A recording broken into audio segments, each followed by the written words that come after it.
Saya dengan Pak Prabowo pernah ngitung. Pak Didi, kata Pak Didi, nyelesain kemiskinan pertanian gimana? Gampang, Pak. Bagaimana? Satu, pupuk jangan dibikin susah-susah.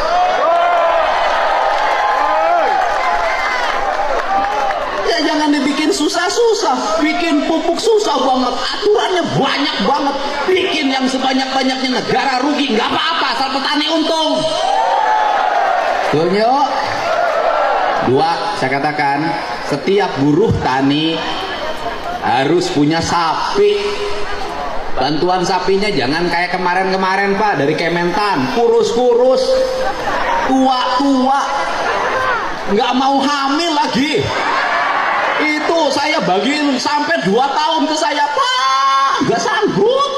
Kenapa? Sapi saya nggak bunting-bunting. Mungkin sama kamu lakinya kurang. Kasih dong sapi yang unggulan, yang bibitnya gede. Kalau bisa yang dibagiin yang sudah bunting, di IB dulu sama kementerian, baru dibagiin. Betul nggak? Satu petani dengan sebagai buruh tani atau luasan di bawah 1/4 hektar kasih 5 ekor. Setelah itu kasih dana pendampingan, PPL-nya arahin itu kotoran sapi jadi pupuk organik, puterin begitu. Kemudian apalagi jamin kesehatannya, kalau sakit nggak usah susah.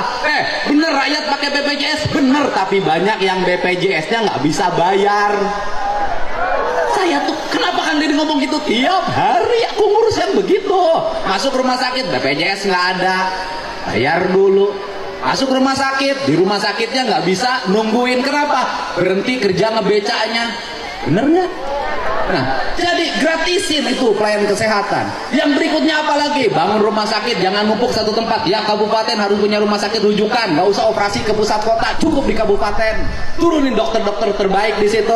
Kemudian siapkan subsidi untuk apa? Kalau orang sakit, keluarganya harus disubsidi.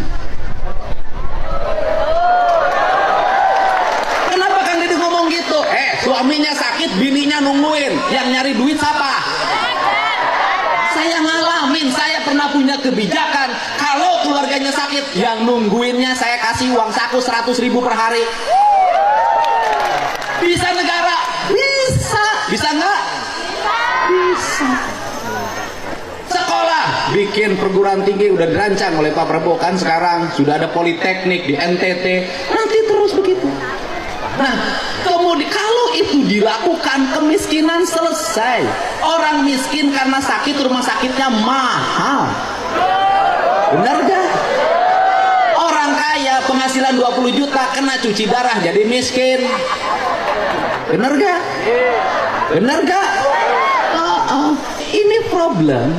Terus kemudian infrastrukturnya benerin yang berkualitas di desa-desa. Jangan jalan dibangun sekarang, besok sudah rusak lagi. Bangun irigasi yang bener, jangan bilang 60 cm, dibangunnya 30 cm, diakal-akalin. Ini benerin semua. Terus yang berikutnya, negara tegas, termasuk yang di bawah umur jangan pakai motor. Saya sampai ngurus begitu, saya jadi bupati ngurus begitu, bikin aturan tidak boleh pakai motor ke sekolah. Kenapa? Di bawah umur pakai motor merusak hidupnya. Dia tiap hari kerjanya main HP sama motor-motoran, ibunya sampai hitam legam di sawah begini, rusak generasi. Apalagi, nah, bikin aturan, ini Jawa Barat. Aturannya apa?